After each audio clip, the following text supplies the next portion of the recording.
You're listening to the Oklahoma On Stage podcast. We're glad you've joined us. We can be found on most platforms, as well as Facebook, Instagram, and YouTube.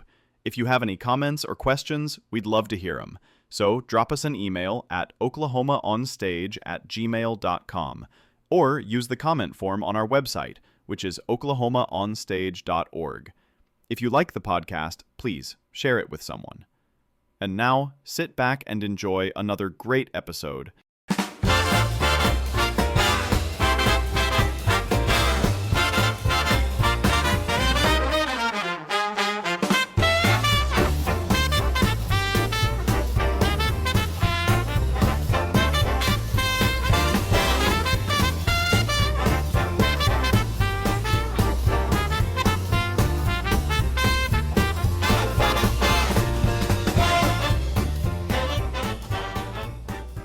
Welcome back, everybody, to Oklahoma On Stage. As always, I'm Tim. I'm your host. And today we are sitting in the auditorium, I guess that's what you should call it, of Sooner Theater in Norman.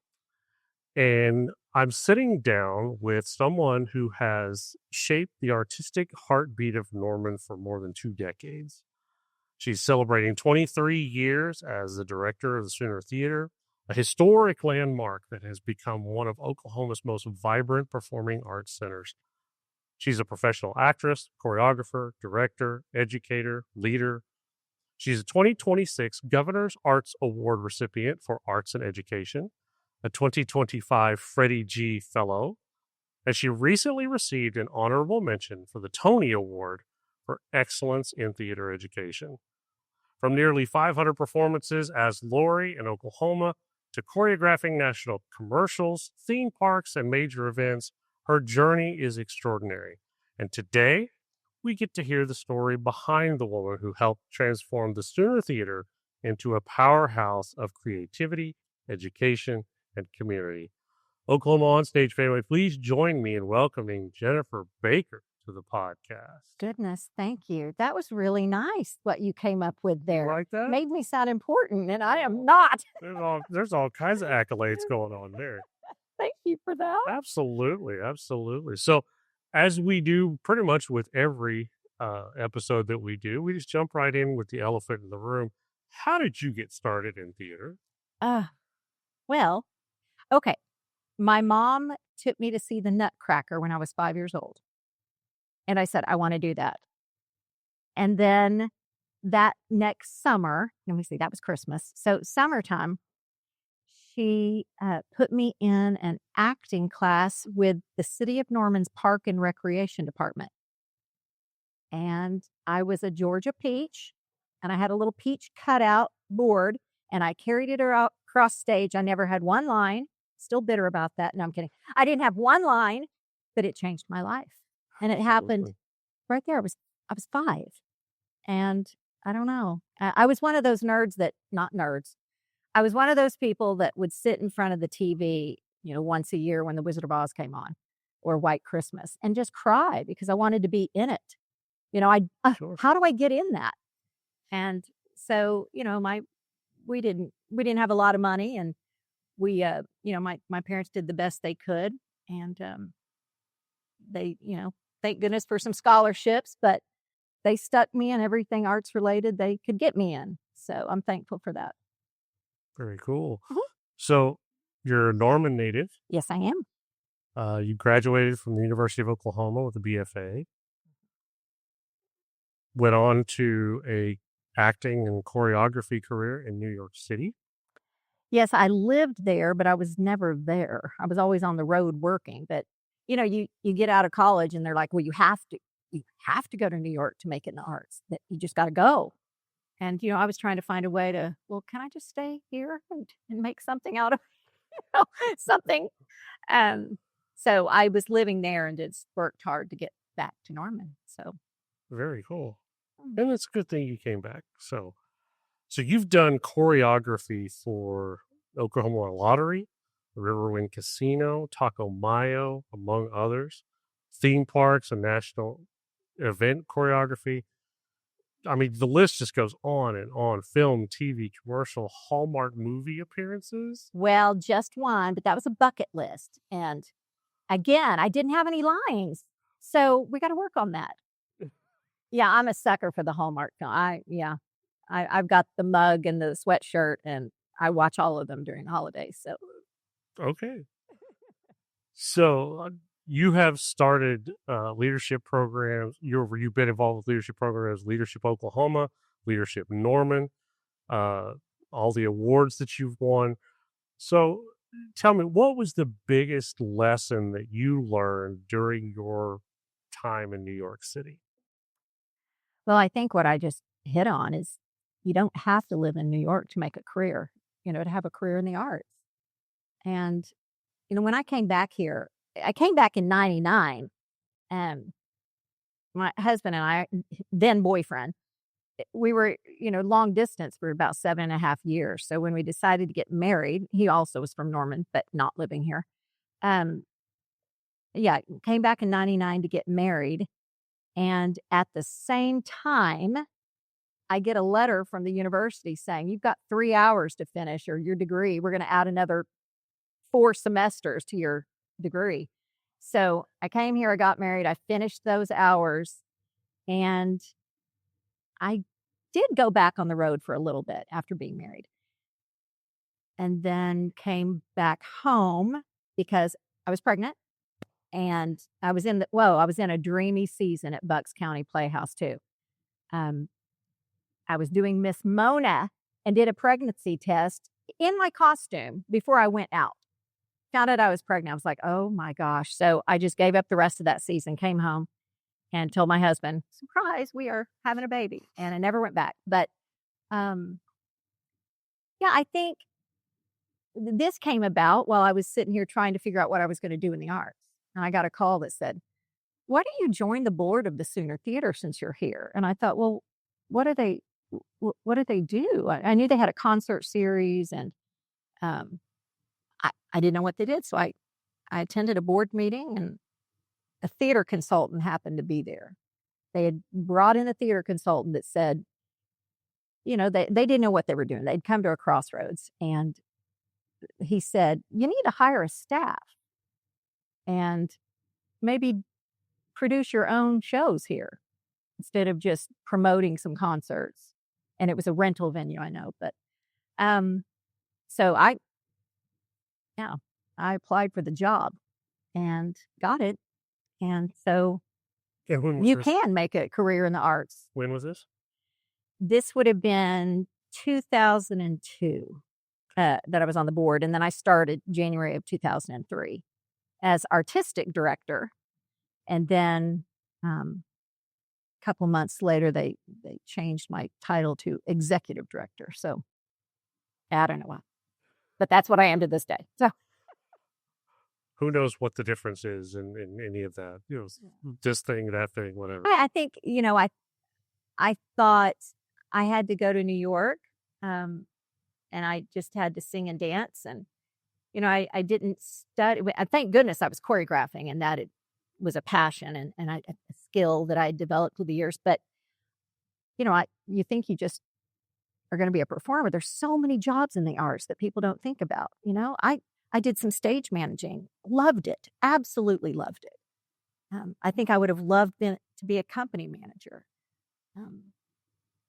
I still hear, I don't run the lights for sure, but I love to watch and maybe learn a few things. But there's so many jobs in the arts that it doesn't have to just be the one standing out there and dead center stage. So I've told so many people in different circles here and there, especially young people, is that theater has something for everybody. It does. And there's a lot of kids out there that they're introverted, or they have so many, they have issues or whatever, that they have talent and skills that can be used right here. Absolutely. And it can totally unlock a person. I mean, it did for me. So if it happened for me, it can happen to anybody. So. Me too. So you got involved with Discoveryland. Yes. When was that? Oh, goodness. I didn't study my dates. I mean, obviously it wasn't yesterday because oh no, it was quite a long time ago. 91. Okay. 91. And got the part of Laurey, and had never been to Discoveryland. Had never heard of it, actually. And I remember the director saying something in the audition. He called me. He called me and said, "Can you come in?" Someone had heard me sing in a pageant, of all things, and told them, "Hey, you're looking for a Laurey. Why don't you call her?" And I would have never typecast myself as a Laurey, but anyway, got the part. But I remember him saying something about the horses, but it didn't sink in until I really got there that this was outdoors with live horses, a donkey, live ammunition. I was like, oh my goodness. And I'm not an outdoorsy person at all. I did have to do a grand jeté over a snake one time. Yeah. But I didn't miss my entrance. I made it. Anyway, yeah, so that was 91. And then I played Laurey for, gosh, I can't remember, 6 or 7 years. I know I took a year off and then, but toured with it. Like I got to go to Washington, D.C. and be Laurey in President Clinton's inaugural parade. That was interesting. I shared a float with Miss America and Elmo. No one even knew I was there with Elmo on the That's an float. interesting combination. Uh-huh. But yeah, so I was there a long time, and then after I stopped doing the role, I helped them choreograph some. They had added 7 Brides for 7 Brothers to their season, and flip-flopped the shows using the same set, and that was interesting. I learned a lot through that process, and then I just, Was that before or after you went to New York? Well, I was there during the year, and I would come back and do Discoveryland during the summers. So I was in New York. You were busy. I was busy. I was crazy. But I loved my time there. Yeah. I made some of my best friends and have just incredible memories of, there's nothing like being from Oklahoma, doing Oklahoma in Oklahoma. There's some kind of, it just gives you chills. Yeah, it always seems kind of weird to me when I hear advertised of some theater in the West End doing Oklahoma. They have no idea. It's like, So they have to grand jeté over a snake. What do you guys know about Oklahoma? Yeah, right. But it was really, they're talking about bringing it back. I've seen some advertisements about opening Discoveryland back up. Yes, and and all of that. I went to a wedding, and the event space is beautiful. They've built, a little chapel area and an event room, and it is gorgeous. They've redone the amphitheater area, and of course, I bawled like a baby when I walked in because, it was such a big part of my life. But, I left him a note and just said, hey, if you ever need me to spread the word or if you need any help, reach out. Never heard from him, but gosh, it would be cool if they bring it back just for. That's a staple for Oklahoma. It was there was nothing like seeing that 2,500 people sitting there and 30 buses coming in. It was great for tourism. Wow, yeah. So you had taken time off from acting and performing, and then all of a sudden you had this unexpected return to the stage. Oh my gosh. Okay, so when I got here, I really had to just sit back and act like I knew what I was doing because I didn't. Here I've landed this executive director job, and I'd come right off the road, with my cap shoes, and here I am. And so I sat back and I listened and I watched, and I was like, okay, I am not going to be Jennifer the performer while I'm here. I will do some choreography, but I'm going to sit back and just do my administrative job. And then about 6 years in, I did Oliver. I did the part of Nancy. Oh my gosh, I was scared to death. I mean, I shook like a leaf, but a lot of people helped get me through it. So yeah, and then I did Rita Laporta in Lucky Stiff, which that show should be done more. That is one of my favorites, and I never hear of people doing it. It is hysterical. Do you know that show? I don't know that I do. Oh my gosh! I think I've heard the title, but I don't know. You should listen to it. It's really I'll clever. Dive into that. And then I just didn't do shows again. And my board asked me, it was my 10-year anniversary here, and they said, "We want you to do Dolly." And I was like, "Oh my gosh, I'm going to need an oxygen tank off stage. I don't know if I can pull that off." but I did it, and I learned a lot. And sweet Matthew Cypress from Lyric, he directed it, and he got me through it. But oh my gosh, I'm sure that was a hard job for him because I was a nervous wreck. But I'm glad I did it. I'm getting ready to do another show. I can't tell. Well, maybe I can tell.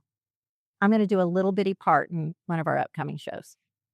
Okay, we'll get to that in a moment. I haven't announced it yet, so I don't know, but Okay, we'll get to that. I can tell. So since you've made this transition and you've gone through kind of a bit of a change, let's talk about the theater for a minute. Okay. So this theater opened in 1929 as a talking picture theater, Yes. as the first talking picture In this theater region. Yes. It had the first water fountain, water cooler. It had the first air conditioning in town. And it was the place to be. If you could look up some of these old pictures, I mean, they did full sets outside the theater for the movie premiere. Full sets, people in costumes, crazy. And my mom told me that when she was little, her family would drive in from the country, which was just Berry Road, just not very far down, would drive in and park as close as they could to the Sooner Theater on a Saturday. And then they would either get a ride back home or walk back home because they wanted a prime parking spot in front of the movies. Wow. And it was just, you just watched people walk up and down Main Street. And my mom would say, oh, yeah, they dressed up to go to those movies. I was like, really? So, yeah, it was a big deal. That I hear that also they house some, the end of the vaudeville circuit. And there's all these stories go along with the ghost stories that people would get off, that vaudeville performers would get off the train over here at the depot, and that there was a tunnel that went under the street to the stage door. Now, we can't find it, and I've looked in the plans and the old blueprint. What is it called? Schematics. Whatever it is. Whatever. And we do see this kind of indention downstairs in the dressing room that looks like it was covered up. So we don't know. We like to think that tunnel's there somewhere. But yeah, so they did some vaudeville performances here, but they probably never expected this movie theater with absolute no wing space to do full productions like we do. Yeah. But here we are. So you've never tried to get the board approval to open that door up to see? Well, hopefully it's going to be opened up next year because we are a project in the next Norman Forward initiative. Norman Forward is like a small maps, the maps program for Oklahoma City. So it's just quality of life organizations that are featured, and they're given a huge amount of money to do projects. And something that's really important to me is, you can come in here if you're in a wheelchair, you can come sit and watch a show easily, but it's near impossible to get up on the stage. And we have students in wheelchairs, and the city is taking great care of this place, and they are going to make it accessible. That is and so through Norman Forward, we're going to knock a wall out. We're going to put in an elevator. We're just going to make this place accessible. We're very excited. Fantastic. And now it has to go through a vote, but I think it's probably a no-brainer. If it's not, I just can't imagine anyone voting no against it. But it's time. Yeah. It's time. We've got special needs classes, and getting them on stage is hard. We do, but it takes a lot of people and a lot of time, and they've never seen a dressing room because they can't get down there. Oh. And so Norman's stepping out, and we're going to make this place accessible. So yes, I'm going to get to see if that tunnel was there.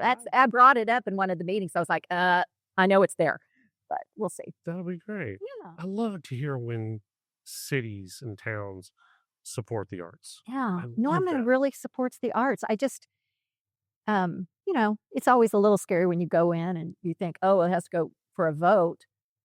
It's not going to increase their taxes. It'll be a continuation of the tax they're still on from the first Norman Forward. But I think it's going to be really special. There's some other projects that are really interesting, and yeah. I love it. So the theater in operation closed in 1975 and was almost demolished. Yeah, it was scheduled for the wrecking ball. You hear things. they kept a little bit of history in some boxes upstairs. We went through as much as, we went through everything. But yeah, apparently they just came to another crossroads where they couldn't compete with the Metroplexes. When the double screens opened out on the east side of town, we had the Heisman 4 and we had Satellite Twin Theater and we had another one. They just couldn't compete with a single screen. And so they didn't know what they were going to do. And they closed down for a while. I know it sat here empty and there was a flood and there was a fire at one point. You see those on the ceiling? There's 252 Spanish coats of arms. Those little shields. Yes. The architect's dad hand painted all those. Oh my goodness. And so some of them were ruined. So they took the old ones from the back and moved them up. And there's a few replicas in the back. But yeah, it sat empty for a while. And then a group of citizens rallied together and went to the city and said, you cannot knock this place down. And just really encouraged them and fought hard for this place. And the city bought it from the architect and put it on the National Registry of Historic Places.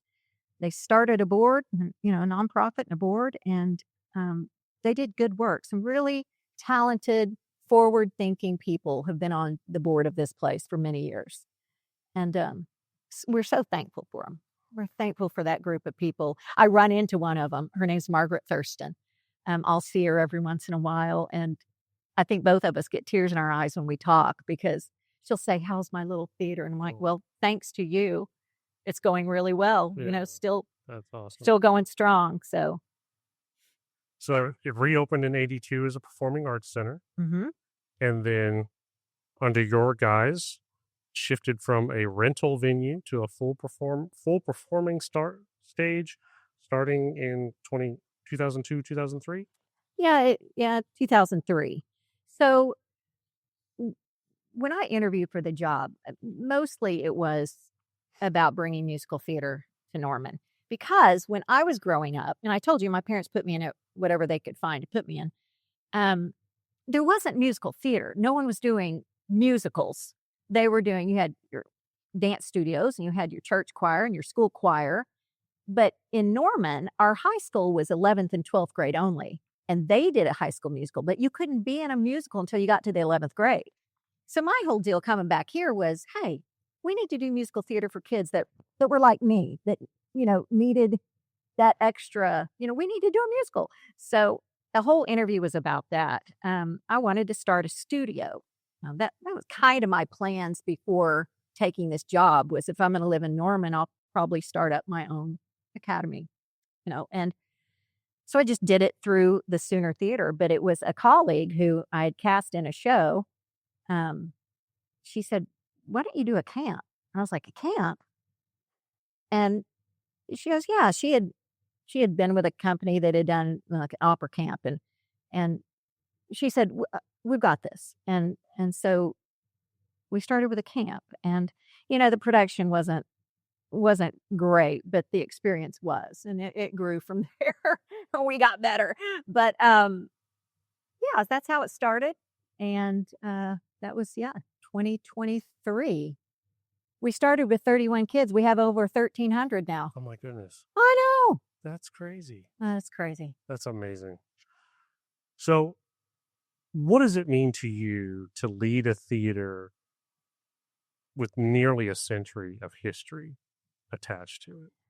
Well, I sure don't take it for granted. It's special. I'll tell people, and you can tell there's this reverence. I mean, you sit in here and it's just almost feels like you're in church. It does. It really does. And I will take my time sometimes just to sit here and I'm very grateful that I've had this opportunity. It is a landmark in this town, and it's special to a lot of people. So I just hope that whoever comes in after me gets it, and that they'll want to continue this. But yeah, it's just really special. It's community. If you think of one word, this is community. And I love to hear that the community is connected with and emphasized by, and there is that relationship between the theater and the community. I love to hear that. Yeah. You got a lot of towns that don't. I mean, it's like, there's the theater, there's the Mhm. community, but Mhm. there's just no connection between the two. So it's really good to hear that. So talking about the Sooner Theater today, you do 3 major musicals every year? Well, uh, okay, let me think about that. No, we have 2 fall we have a fall and a Christmas show they're adult shows, our community productions. We used to have 4, but we've got so many children, and there's just not enough time on the calendar. We need 2 or 3 more months in the year to give everyone a shot. There's a lot of people that think we're a children's theater, and we're not. We still have our adult productions, and we're very proud of them, but mostly what we do. I think we have 9 productions a year. Like this summer, we just did James and the Giant Peach with like elementary, middle school age. We're doing Oklahoma right now with 8th through 12th graders. And then across the street, we have 2-week camps going on in 2 of the different classrooms. And this coming weekend, we have a production of 13 and a production of Dare to Dream happening over in our other space Oh my goodness. across the street. So I need to show you that space. Yeah. It's really nice. Yeah. So there is no season break here. There's never a break. We used to think that we got a little break in August, but now we chuckle because that's when enrollment and auditions and everything else start up. So no, there's not a lot of breaks. Now, so there's still a main event concert series that goes on? Okay. No. Now once in a while we will bring in a concert if we can find time in the calendar, but we're not doing as many concerts. Now we do have LV Ellis, who is from Norman, who's touring with Hamilton right now, and he's going to kick off our season with a concert this year. But when I got here, we did do the main event concert series, but it's just become more theater. You can go hear live music a lot of places, but Yeah, this is a that's true. sit down theater. It's a theater. So And you mentioned the studio across the street, 55 or more year-round classes, camps, full youth productions, yeah. serving hundreds of pre-K through 12 students. You said 1,300 Yeah. students? Yes. That is amazing. And again, we talked about the community outreach, United Way Celebrity Scene. That's a really fun event. It is United Way. We're not a United Way agency, but the year I got here, they asked me to direct it, and I had no idea what I was getting into, but here we are 23 years later, and it's community members that come together, and they're not professionals, but they come together and they put on a little review, a little night of singing or whatever they do. And it usually has a theme, but it raises money for United Way. And it's always been so much fun to be a part of. So, yeah. Very nice. Let's see, community support. You give away free tickets and you ask for volunteer assistance from the community. We do. We give tickets when people have their events and their fundraisers and there's their auctions. We think it's important that we donate to those because we survive on donations too. We're thankful. And so we're going to give back. I'm really proud of our scholarship program. I mentioned earlier, I was a scholarship kid.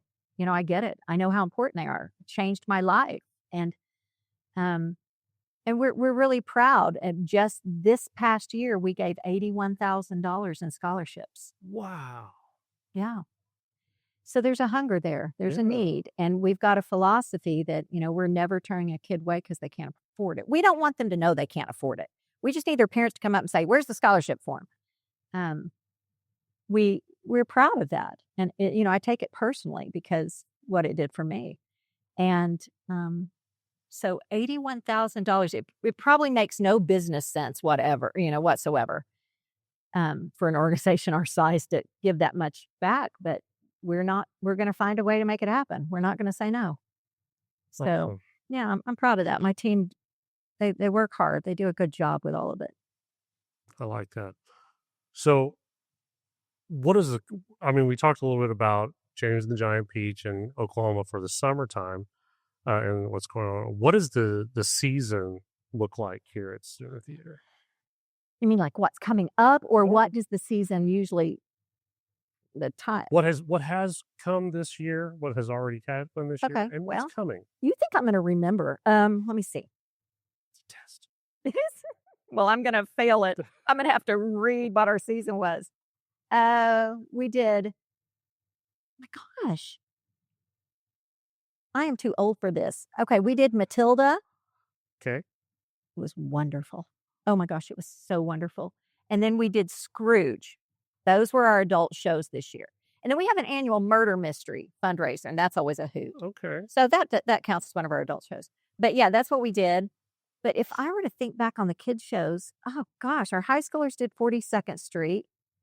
Our junior production was Shrek. Our babies did Winnie the Pooh, and our elementary age did Cinderella. I think I did it. Okay. Yeah. And what's left? Well, coming up after Oklahoma, we are doing Les Mis with our adults. I know. And Elf. We did Elf a few years ago and absolutely loved it. And we're bringing it back this year. This is the adults doing Yes. Elf. Mhm. Oh, And kids, can audition, of course. but our community productions, yes. Okay. And then kicking off our junior production class, they're doing a lot of things are new this year. They're going to do How to Train Your Dragon Junior, which we just saw premiered at the Theater Festival in Atlanta, which is something we could talk about. That's Your exciting. dragon gonna fly? Oh, well, I don't know. We got to figure out how to make those dragons first. Oh my gosh. And we're doing Honk. We have never done Honk here. It's the sweetest little show, and for some reason we've never done it. So I'm really excited about that. And then our babies are doing 101 Dalmatians, and I know there's one more in there, and I just can't think. Oh, we're doing Urinetown with our high schoolers. Okay. And then next summer, in this slot, or in the June slot, we're piloting a new show for Music Theater International. We don't know the title yet. Oh, okay. But we're super excited about that. And then our high schoolers are going to do Big Fish. So, yeah, I did okay. I think I hit it all. Sounded wonderful. It sounds like a lot of productions, but it's really not. We're mostly a technique-based studios. Those kids are taking dance classes and voice and everything else throughout the week. And Well, it sounds like a lot because you're covering different age Ages, groups and that's things it, like yeah. that. So it may be like one show so they not get after one another. show a year and then one show in the summer. Yeah. That's Okay. how it ends up being. So it's not too much. They're really just taking a lot of classes. It's a lot for the teachers, but And there's 33 of them, 35 of them, I think. This well, that's year. good. Yeah. That's a lot of kids. So now you mentioned, I think before we got on here, about this is a theater for both equity and non-equity, that you work with professionals and first timers alike. Absolutely. So tell me a little bit about that. How did all of that come about? Well, of course, when you get here, you start thinking, who can you call that would come in and do a part or do a show? Or, can we maybe bring in someone that's had a little more experience and it doesn't mean they're any better, but maybe they've got experience and would sell a few tickets if you put their, face on a poster. So I just started thinking, who can we bring in? And so we had this guy here in the city that I met who had been the Phantom for 9 years on the tour. His name's Tommy Cunningham. And he was just Warbucks in Lyrics Annie this summer. Okay. Yeah. So got to know him and did some shows. He came in and did some shows. And so we figured out how to do the whole equity thing. And so we did. And we try to keep it to 1 or 2 a year. Not every show. Okay. So But you also try to keep the door open for first time people. Absolutely. That's what we are. Okay. So, Even and for I do. adults? Absolutely. Okay. Yeah. We've had people on stage that haven't done a show since they were in high school. They might be 75 years old and they just want to come out and audition. And then we've got some that have never done it before ever. And hey, maybe they've got some talent and they just come and try. I love that. So it's just a good mix. We just had an 84-year-old I didn't tell you, we were talking about the different ages. Mhm. We just did a production of Guys and Dolls Yes. Senior. Yes. And oh my How was gosh. that? Oh, I can't even talk without crying. It's so amazing. And we partnered with the Healthy Living Norman, and we did it over at the Adult Wellness Center. And there were 35 in that cast, and one was 84 years old. My goodness. Oh, it was so cute. They did such a great job. So next summer we're doing Music Man Senior. Okay. So, yeah. Oh, I haven't announced that. I guess I just did. I guess Okay. you just did. Guess, yeah. Well, You heard it here first, yeah. folks. All right. Oh, So let's see. What else can we talk about? The serving the students. You served. We talked about serving 1,300 students or more. What changes have you seen over the years as this has increased? changes. I don't know if I don't know if it's changes. I think we've gotten better at our craft. We've learned and grown every year with this. Changes.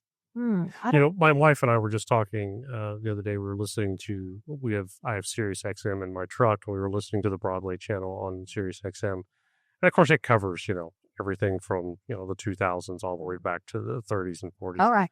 And I think something from 1965 was playing, and it was the old, very large parts. And my wife goes, "Aren't you glad we don't sing like that anymore?" And I was like, "I don't know." I was like, Okay, that's a good. it's so There have been evolutions Right. and changes in even not even just the singing, but even in the way we act on stage now has Mhm. changed. Yeah. Things are I'm seeing a lot more natural Mhm. performances rather than theatrical Right. performances. But And we you still have you those. look at Broadway too, and there's been well, it shifts back and forth, but a lot of contemporary musicals, a lot of rock musicals and pop musicals, and we Jukebox always musicals. jukebox, yeah. But we always throw in a classic That's awesome. every so often for Yeah. these kids to get that experience. And they don't know any of them. It's hysterical, but they know all the Wickeds and the Oh, Hadestown oh, and the Les Mis. I don't know.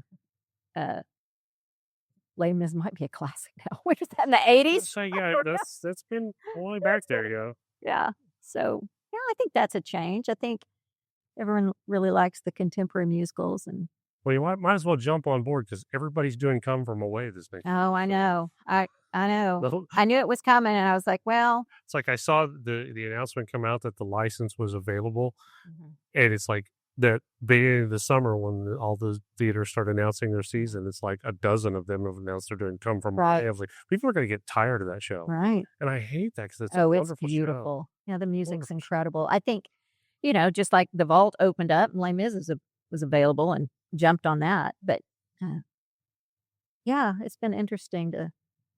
There were some others that came available this year that I saw a lot of people. I can't think. Anyway.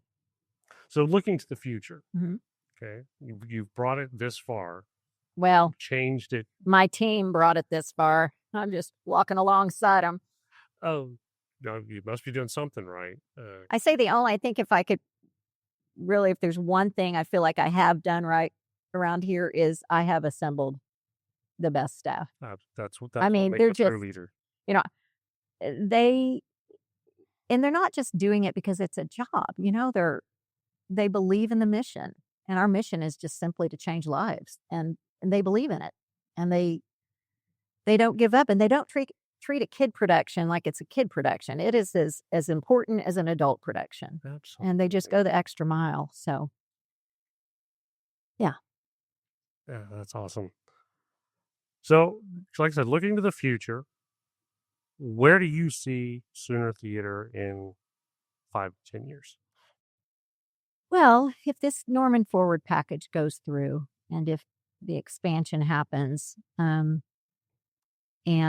this place is accessible, I think we'll be capable of doing more programs that maybe with our special needs classes. I would like to see them do their own musical.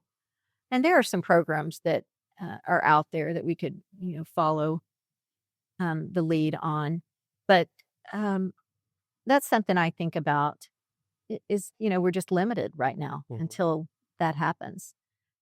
But with that expansion, and we're going to go this way, um, we'll have a scene shop, which we've never had a scene shop, and we'll have a black box. And by having those, we don't have to build. You see this. This is our shop you're looking Yeah. at right now. Yeah. We have to build on stage, which not just takes up calendar days, but it's wear and tear on the curtains and the stage and everything else. But, having a black box and a scene shop, it'll open the stage time more and maybe bring back a concert or two. I'd love to show films in this. We're still capable of showing films, and we do every once in a while. But I'd like to get to where we could maybe more frequently show a film. Um, so yeah, I think it's just going to open the door, more possibilities. Now, I don't know how long I'll be here, but just hope in 5 to 10 years that, um, well, trust me, I'll be here till I'll probably die in this building. They'll have to roll me Wheel you out. out of here. Yeah. But I just hope that whoever's here next just uses this as their, lead and hops on it. And I think this could go forever. It'll, the right people are involved. That's the key to it. So, you mentioned a while ago about Honk, but are there any new programs or productions that you dream of putting up there, I think not, you mean specific shows? or any other type of program? Well, we've dreamed about Les Mis. We've done it with our kids a couple of times, but we've dreamed about doing the adult productions. So we're excited that we finally get to do that. But um, I think that the special needs production, we're hitting the senior citizens. We've got all ages um, that we're working with right now. So it would be great to be able to do the musical just for these classes. But I can't think of titles. I don't know. Knowing me, I'll say something classic. Nothing wrong with that. No. I don't know. I don't know. We've done so many of my favorites. We're repeating a lot. Trust me, through all these years, we repeat every about 7 years. But Is there ever an idea of doing straight plays here? we have in the past. We have, like we were talking earlier. We did Moon Over Buffalo. Okay. I loved it. We did a beautiful production of Our Town, directed by Tom Orr. It was stunning. Um, you know, I don't want to say this. I don't want to upset anyone. They didn't sell as well as the Of musicals. course. And yes, we want to do it for art's sake, but we have to pay the bills too. And it just seems like our patrons like the musicals. But one comes along every once in a while. Absolutely, it's the right one, the right fit. Yeah. Okay. What do you hope that your legacy will be after 23 plus years of leadership? Oh my gosh. What are you leaving behind? Not that you're leaving, but I mean, what do you hope that you're leaving behind? Oh goodness, you're gonna stump me with this one. I don't Gets know. worse. It gets worse. Yes. Oh my gosh. And you don't edit these things. So I'm just rambling and going on, and you're not going to cut me off. Oh, I don't know. I think, well, I've never thought about that. No one's ever asked me that question. I just hope that people remember that, I was in it for the community. It wasn't in it for myself. So, I'm not making tons of money here. It's like, it's not for me. It's for Norman. And I go back to that word community. I think that's the word that sums up this place, not just because it's community theater, but we just have a strong relationship and a place. We have a place in this community. And I just want people to remember that and someday talk about our programs and how we started. Like I talk about the Wrecking Ball and the vaudeville shows, just to remember what we did here. We've had some incredible students and performers come through this program, and some have gone on to Broadway, some are doing national tours, some have had leads on Netflix series, and we're proud of that. I just hope they remember that community was Yeah. What do you hope everything. that these students take away from their time here? Well, I hope that they know that they'll remember back because it gets scarier. You think you got problems at a high school, you have no idea. I hope that they remember that it was a safe place and an accepting place, and that our arms are open, and that we're still here even when they take off. You can always come back, and we do. Our kids come back constantly. But we strive to be a safe place, whatever safe means to you. You're welcome here, and you're loved, and that's more important than anything we're putting on stage. So I hope they remember those lessons. I hope that we've helped foster and encourage these young people to grow up and be good humans, while at the same time teaching them a kickball change. But yeah, maybe that. It's always a good thing. So, Uh-oh. I told you it gets worse. You're talking with your hands now. We're wrapping up our time here, and as I do with every episode, when we wrap up our time, we always want to wrap up with a real light note, have a little fun, and just play a little bit. So I end my episodes with what I call my curtain call curveballs. Oh gosh, I'm not good at this. Okay. So these are going to be just the first thing that pops into your head. It doesn't matter how random it is, just scary. That's where it gets funny.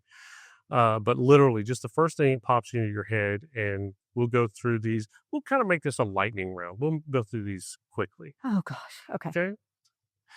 If you could have a seemingly useless superpower, what would it be? To fly. Okay.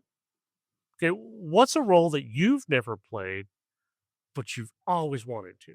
Adelaide. I am Adelaide. And we just did Guys and Dolls Senior, and I was of age to do it. And I had a family wedding, and so I couldn't be in it. So I skipped it, my only shot. Adelaide. A poison can develop a cold. Cold. What is it? It'll come back around, I'm sure. I don't know. You'll get another shot. Okay. One thing that every performer should know before moving to New York. Well, you better have a plan, and you better have money in the bank account, a little nest egg, so that you can go and not have to work all day long and miss all the auditions. I got lucky because I got a temp job, and so I catered in the evening so I could audition during the day. So yeah, but I didn't have much of a plan, and I sure didn't have a nest egg. So I would have both those. Oh, that's awesome. What's a song, food, or activity that instantly lifts your spirits? Oh my gosh. A song, food, or activity. Just pick one of them, or one of each if you want. Well, food lifts my spirits on the daily. Just any food? Food. I think the egg rolls from Blue Moon in Edmond. And Rory Rogers, which we don't have around here anymore, but that lifts my spirits. Yeah. So every time I'm near, they're hard to find. Period. Anymore. I know they're. You not believe it, but my office manager, her parents, brought me back sandwiches and sauce in a cooler not too long ago because they were traveling. So I got my fix. I think it was Cincinnati or DC area. I can't remember where they were, but they've got them up. They've got restaurants up there. Okay, so it's a northern thing now. But that, which is weird. Yeah, those are my favorites. What is a skill that you have that people would never guess? A skill that I have that people would never guess. A skill. I don't know if it's a skill, but I can write my name with my toes. That's interesting. If you put the pen right here, I can write my name. Wow. Yeah. Hey. Is that what you meant? You want something more that's fine. Classy and okay. She doesn't have to be classy. Are okay. You kidding? Okay, so what's one thing outside of theater that you just totally geek out about? Outside of it. I love cooking.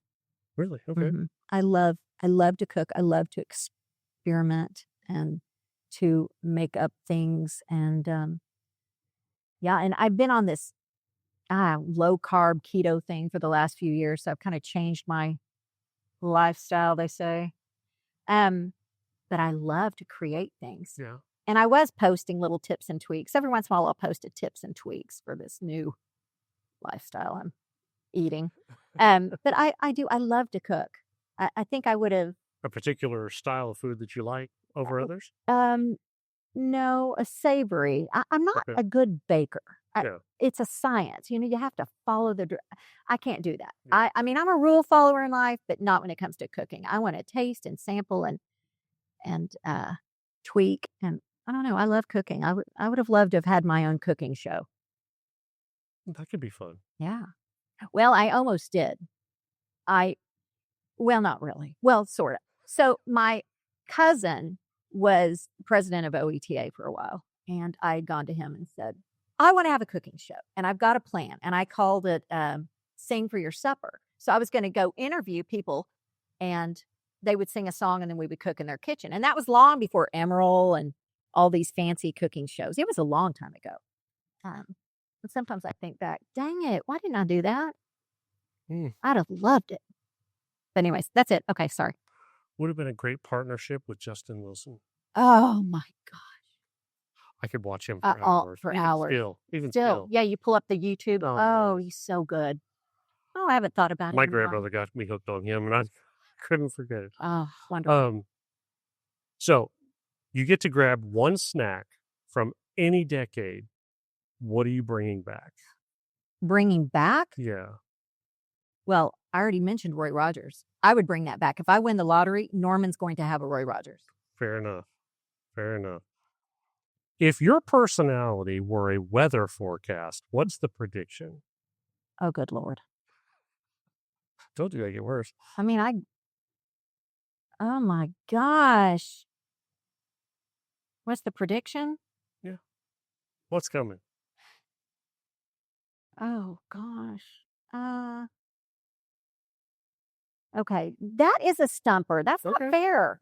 It's if my life was say it again. If your personality My were personality. a weather forecast, what would be the prediction? I'm pretty easygoing. Okay. I think it would be mild to partly cloudy. Maybe no, I don't think I'm partly cloudy. I'm a worrywart, but I'm not partly cloudy. That's a hard one. I don't think that's fair. That's not fair, is it? I bet you've had some great answers though. I'd love to know them. They change for every guest. so Yeah, and it's mine's hard to really say. bad, but If theater didn't exist, what wildly different career would you be in? I already said it. You'd I'd be- have my own You cooking have show. your own cooking show. Yeah, and sometimes I think I'd like to have a junk store because I love to go junking and thrifting, and Antiquing is amazing. I think that would be fun. And hey, I would donate the props to local theaters. Sure. I don't know. Those are the things I like. Yeah. I'd like to cook. A cooking show would be a blast. And I can see you being really good at that too. Well, thank you. I'm going to take that as a compliment. I know around here sometimes I say, my team is so good, they don't really need me. I'm just here for hugs and snacks. I'm good at snacks. I like to cook too, so I have this tradition that for every show that I'm in, whether I'm directing, acting, whatever, I cook one meal Oh, for that's the great. cast. And Wonderful. and I love it. I try oftentimes to make it a themed, Well, show I like themed, that. Yeah. but I can't always do it. So, but I try my best. So, but yeah, it's a lot of fun. I love to cook too. So, well, Jennifer, that's all the time we've got. Well, I really appreciate you having me on this, and it was so nice to meet you Absolutely. Well, finally. I appreciate you opening the door. It's a special thing that you've taken the interest in some of us and getting to know these theaters and theater directors and Thanks. actors It's and- a labor of love, and I've enjoyed every minute of it, and I'm looking forward to every minute that comes. So, And you sure you can't edit out some of my rambling? wouldn't do that if you paid me, and I don't get paid for this. So, All right. I'll stick with it. well, Jennifer, thank you. Thank you You so probably much. appreciate it. Appreciate you. It's been a lot of fun. I have a lot of fun guests on here, but you're definitely at the top. Oh, no. It's been a lot of fun. So Thank you. for everybody else listening at home, we thank you for your time as well, for giving us a little bit of your slice of life, whether you're listening to us at work, in your car, or at home. Thank you for a little bit of time in your life, giving it to us. So we appreciate all that you do. We appreciate your support. Remember, you can find us on Facebook, Instagram, and YouTube, our website, oklahomaonstage.org. You can contact us with any comments or questions at oklahomaonstage@gmail.com. Again, thank you for your support. But as we always say, no matter what, continue to support the arts.